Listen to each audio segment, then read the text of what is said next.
김경래 최강시사 2부 시작하겠습니다. 매주 월요일 박지원 의원과 함께하는 고품격 정치 토크, 박지원의 정치의 품격. 오늘은 전화로 연결하겠습니다. 민생당의 박지원 의원님 연결되어 있습니다. 안녕하세요. 네, 목포에서 전화 받습니다. 네, 정치권에 얘기할 게 굉장히 많습니다. 공천이 지금 계속 진행이 되고 있기 때문에 민주당 얘기부터 먼저 좀 해볼게요. 민주당에서 비례정당에 참여를 할 거냐 말 거냐, 요게 결국 결론을 못 내리고 전당원 투표로 결정을 하기로 했습니다. 이건 어떤 상황이라고 보세요? 글쎄요, 미래통합당이 네네. 미래한국당을 창당하니까 만시지탄이지만은 개혁 진보 시민단체에서 그러한 것을 제안했지 않습니까? 네. 여기에 대한 결정을 내리지 못하고 전당원 투표로 넘겼다고 하는 것은 저는 참여의 길로 가고 있다, 이렇게 보고 있습니다. 참여를 하기 위한 수순이다, 이렇게 보시나요? 네, 그렇습니다. 네. 지도부에서 결정을 하지 못하고 네. 이렇게 우왕좌왕하다가 시간이 가니까 이제 결단해야 되는데, 네. 문제는 같이 비례연합정당의 한 주체인 정의당이 반대를 하고 있고, 또 한 주체인 저희 민생당에서는 네. 저는 개인적으로 찬성을 하고 있고, 또 유성혁 대표 등 중진들은 찬성하지만은 또 일부에서는 반대를 하고 있기 때문에 네. 사실상 결정을 못 하고 있는 것 아니에요? 네. 그렇다고 하면은 제1당인 민주당이 리드를 했어야 되는데, 네. 하지 못하고 전당원 투표로 넘겼는데, 만약 전당원들이 반대를 하거나 네. 또는 찬성을 하거나 하지만은 민생당과 정의당이 또 참여하지 않는다고 하면은 그대로 문제가 돼서 저는 굉장히 어둡게 봅니다. 그럼 일단은 민생당, 정의당이 선택하기 전에 지금 이제 전당원 투표가 결정이 될 텐데, 전당원 투표에서는 예상을 하실 수 있겠습니까? 이거 어떻게 진행이 될 거라고? 저는 참여를 하자고 하는 쪽이 많을 것 같습니다. 아, 그래요? 왜냐하면은 실질적으로 지역에서 느끼는 피부로는 네. 지역구들이 그렇게 선전할 수 있는가? 네. 선전하더라도 그 많은 비례대표를 연동형 비례대표를 그렇게 통과시켜가지고 미래통합당에 넘겨줄 수 있는가? 네. 과연 진보 세력들이 총선 후 미래통합당한테 대권으로 가는 길을 그냥 아스팔트 깔아줄 수 없지 않느냐, 이런 생각들을 할 겁니다, 당원들은. 네. 그러면 당원들이 이제 그렇게 결정을 하면 그건 구속력이 있는 거잖아요, 그 결정은. 아무래도 전당원 투표가 제일 큰 의결단체 아니겠어요? 예. 네.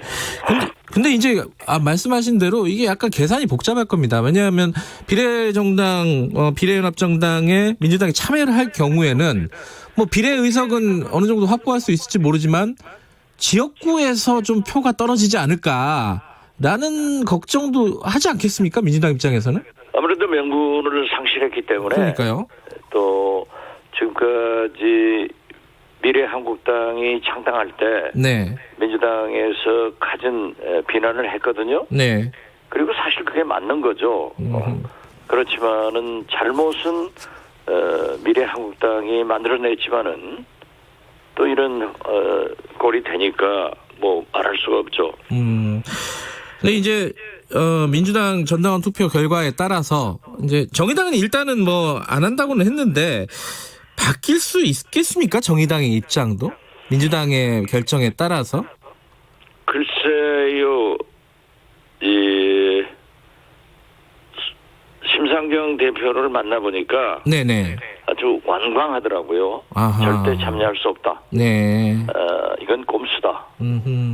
그리고 그래서 가치관을 중시하는 정의당으로서는 네. 어렵지 않을까, 그렇게 한번 얘기를 했는데 네. 그 자체를 바꾸는 것도 굉장히 문제가 되는 것 아니에요? 그렇겠죠. 예. 지금 상황에서는 쉽지 않다. 정의당이 뭐 참여로 돌아가는 거는 쉽지 않은 상황이다. 이런 말씀이시네요. 그렇습니다. 네. 아까 민생당 얘기도 잠깐 하셨는데 박지원 의원께서는 뭐 개인적으로 찬성하시지만 민생당은 뭐 결정을 해야 되는 상황이 온 거 아니겠습니까? 어떻습니까? 글쎄요, 그 결과에 따라서 이제 지도부에서 결정하겠지만은 네. 제가 알고 있기로는 유성엽 대표나 네. 천정배 전 대표 등 중진들은 민주당이 비례대표 공천을 하지 않는다는 조건이 있으면은 찬성하겠다 하는 것도 있고, 저는 민주당이 후순위로 양보를 한다고 하면은 검토해볼만 하지 않느냐, 네. 이런 생각을 가지고 있기 때문에 네. 조금 더 소통하고 네. 토론해서 결정되리라고 봅니다. 근데 이게 만들어지고 뭐 이게 순위를 다시 논의하는 건 또 다른 문제이긴 하지만은 만들어지면은 이 민주당 지지자들한테, 그러니까 범여권 지지자죠. 어떤 어느 정도의 파급력, 효과를 가지게 될까? 어떻게 예상하십니까? 이게 만들어진다면은? 글쎄요, 그래도 만들어진다고 하면은, 네. 아직도 총선 기간이 있기 때문에, 네. 유권자들은, 진보 세력들은 그쪽을 선택할 겁니다. 네. 그러나 저러나 뭐 지금 하도 많은 그 비례대표를 겨냥하는 정당들이 창당되고 있지 않습니까? 그러니까요. 예. 예, 어제만 하더라도 소위 정봉주, 손혜원 의원 등이 주체가 되는 열린민주당도 네. 창당됐고, 네. 또 김대중 대통령 때 그 직능단체 연합회가 있어요. 네. 굉장히 한 700만 회원을 가지고 있는 문상주 회장이 주축이 돼서 직능 소상공인 당이 창당됐습니다. 네. 여기도 저랑 만나봤는데요. 네. 굉장히 의지를 가지고 전국 조직으로 확산시키고 있고, 네. 또 한편에서는 그 이용사협회 네. 위생단체에서도 창당을 한다 하고 연락이 왔더라고요. 네. 그런 거 보면은 어떻게 됐든 지금 현재 이 비례대표를 겨냥해서 좋은 현상인 것 같습니다. 자기들의 직능단체들을 대표를 국회에 보내야겠다라고 네. 하는데, 그렇다고 하면은 이런 미래에 비례당이 많이 생겨버리면은 그런 소수를 대변하는 그런 정당들은 아마 확보하기가 굉장히 어려워질 거예요. 그래서 연동형 비례대표라고 하는 것은 네. 그러한 소수 그룹들이 자기들의 이익을 대변하기 위해서 국회로 들어온다. 네. 이런 취지였는데 이제 비례당을 만들어 가지고 전부 거의 뭐 많은 의석을 독식해 버리면은 네. 그 취지가 없어지는 거죠. 네. 근데 이제 비례당이, 그러니까 아까 정봉주 전 의원이 추진하는 열린민주당 말씀하셨는데 이게 나중에 교통 정리가 어떻게 될까요? 글쎄요, 그건 모르죠. 지금 현재 민주당과는 민주당에서는 선을 긋고 있는데, 네네. 그 뭐 정봉주 의원이나 손혜원 의원 등은 아무래도 네. 민주당과 관계가 있는 것 아니겠어요? 그렇죠. 예. 그런데 또 비례연합 정당을 추진한다고 하면은 거기에서 굉장히 그 유권자들이 혼선이 오겠죠. 네. 자, 미래통합당 얘기도 좀 해볼게요. 여기 공천이 거의 이제 윤곽이 다 나왔습니다. 일부 빼고는. 그 TK 쪽 공천 보면 6명이 컷오프가 됐어요. 네, 아주 과감한 칼질을 했더라고요. 예, 이게 과감한 칼질로 평가를 하시는 겁니까? 아니면 뭐 일부는 뭐 칼질은 했지만 그렇게 또 참신하지는 않은 것 같다라는 얘기도 평가도 있고, 그 의원님이 보시기에는 어떻습니까? 글쎄요, 많은 분을 또 돌려막기로 하고 있고, 네. 그러고 있기 때문에 일단 현역 의원들을 배제시킨 것은 평가를 하지만은, 네. 그 공천에 대해서는 유권자들이 판단할 몫이죠. 네. 그렇게 썩 훌륭한 평가는 받지 못하는 것 같아요. 근데 눈에 좀 띄는 게요, 세보수당 출신들이 좀 중용이 됐다? 그렇게 볼 수도 있을 것 같아요. 뭐 오신환, 유이동, 지상욱 뭐 등등등등 많이 있습니다. 이게 일종의 그 공관위에서 이 세보수당과 이렇게 합친 거에 대한 어떤 통합의 어떤 중요성 이런 것들을 의식하고 한 공천으로 보십니까? 어떻게 보세요? 아무래도 네. 저는 자꾸 얘기를 했지만은 네. 통합을 하면서 어느 정도 지분은 약속했지 않겠어요? 네. 거기에 이제 평가를 했기 때문에 네. 뭐 다 그런 거 아니겠어요? 공천이라는 게. 다 그런 거예요. 이제 뭐 공천이 마무리가 된다 하더라도 이제부터 뭐 불복, 공천 불복이라든가 무소속 출마라든가 이런 게 지금 계속 얘기가 나오고 있습니다. 아무래도 모든 공천은 네. 당사자들 공천 받은 사람은 잘했다고 하지만은 네. 컷오프 혹은 바뀐 사람들은 불만이 있고 예. 거기에서는 다른 당으로 간다거나 혹은 무소속 출마를 하는 것이 있죠. 예컨대 이제 5선 이주영 의원, 재선 김한표 의원 이런 분들은 무소속 출마할 거로 보십니까? 저는 출마하리라고 봅니다. 아, 그러세요.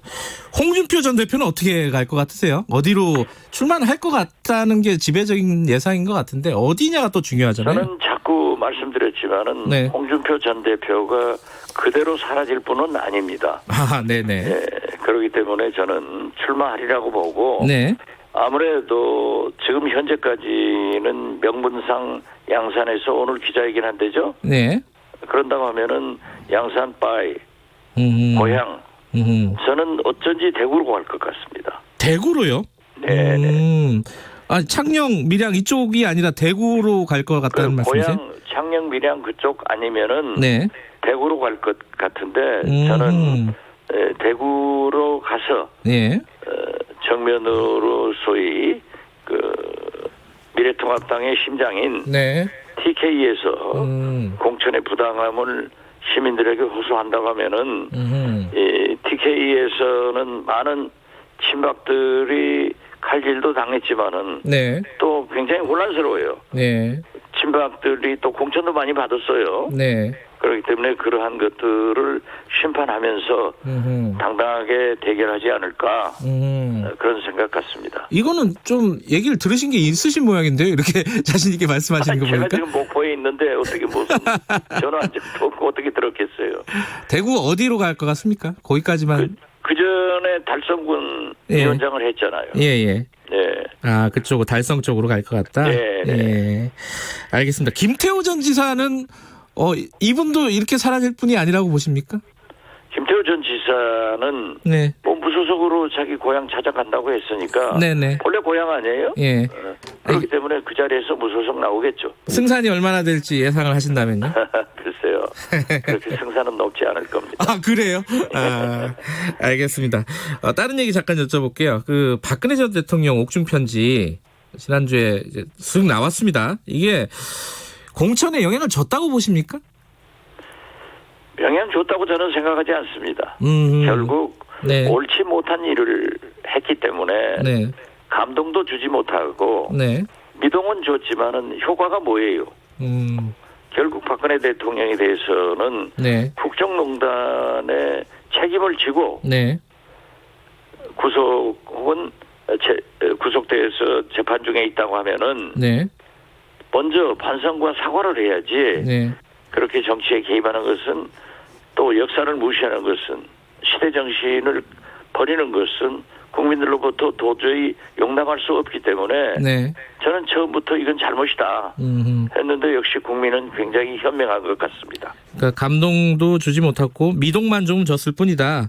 그런데 무슨 계산으로 지금 편지를 공개를 했을까요? 이게 왜냐하면은 박근혜 전 대통령이 그래도 지난 한 20여 년 전 선거의 여왕 뭐 이런 얘기도 많이 듣지 않았습니까? 무슨 계산이 있었을 텐데요, 이게. 글쎄요, 제가 박근혜 사신이 공개됐을 때 네. 아직도 박근혜는 선거의 여왕이다. 네. 나는 TK를 움직일 수 있다. 하는 것을 과시했지만은 네. 과연 김영호 공관위원장이 어떻게 할까? 네. 근데 그렇게 큰 영향을 받지 않은 것 같아요. 네. 오히려 거듭 말씀드리지만은 보수 대통합은 이루어지지 않고 네. 보수 분열에 고착화를 더 시키고 있다. 지금 다 아전 인수하고 있잖아요. 네.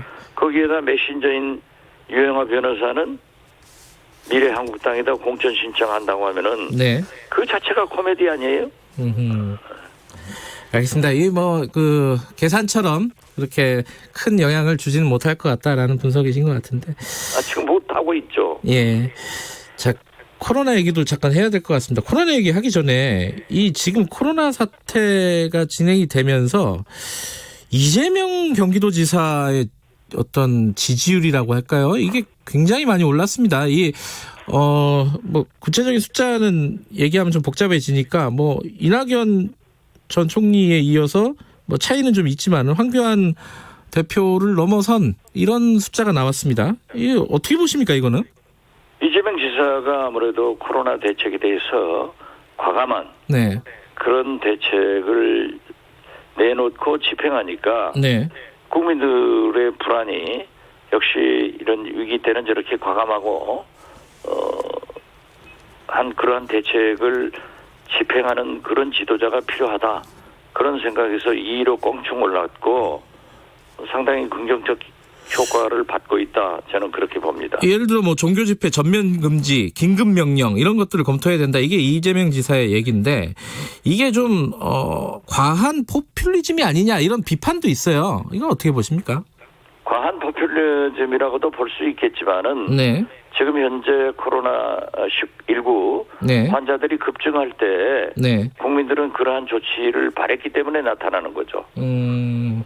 국민들이 바라는 부분들을 얘기했기 때문에 지지율이 올라간 것이다. 그렇습니다. 예. 이 코로나 사태에서 또 눈에 띄는 정치인이 한 명 있었습니다. 안철수 대표. 국민의당 지지율이 꽤 올랐어요. 그 덕분인지는 분석을 해봐야겠지만은 어떻게 보세요? 지금 한참 봉사활동 하고 있고 이게 꽤 어떤 국민들에게 와닿는 어떤 느낌인 것 같기도 하고 어떻게 평가하십니까? 안철수 대표가 부인 김미경 교수와 함께 의사 아니에요? 네네. 정치를 하면서도 그렇게 대구 시민들이 어려움을 느끼는데 의사로서 묵묵히 봉사하는 모습을 보고 네. 정치인이 국민과 함께 네. 생활할 수 있는 그런 감동을 느꼈겠죠. 그래서 저는 안철수 전 대표가 아주 잘하고 있다. 네. 이렇게 생각합니다. 사실상 지금 국민의당은 선거운동 지역구는 안 내기로 했고 이 선거운동을 안 하는 분위기지 않습니까? 이거는 어떤 전략이라고 보십니까? 지금 현재 선거운동을 할 수는 없는 그런 기간이기 때문에 네. 저는 안철수 대표가 그렇게 대구에서 네. 부부가 봉사하는 그것도 묵묵히 정치적 발언을 하지 않고 하는 것 자체가 선거운동이라고 봅니다. 어쨌든 그것들이 어떤 감동을 좀 일정 부분 주고 있다. 이런 그렇죠. 국민에게 잔잔한 감동을 주고 있고 네. 누구나 안철수 대표가 하는 일에 대해서 네. 쇼다. 네. 이런 정치적으로 공격도 못 하잖아요. 다른 일을 하기 때문에 그러는 거죠. 네. 알겠습니다. 오늘 여기까지 듣겠습니다. 고맙습니다. 네, 감사합니다. 정치의 품격 박지원 의원이었습니다.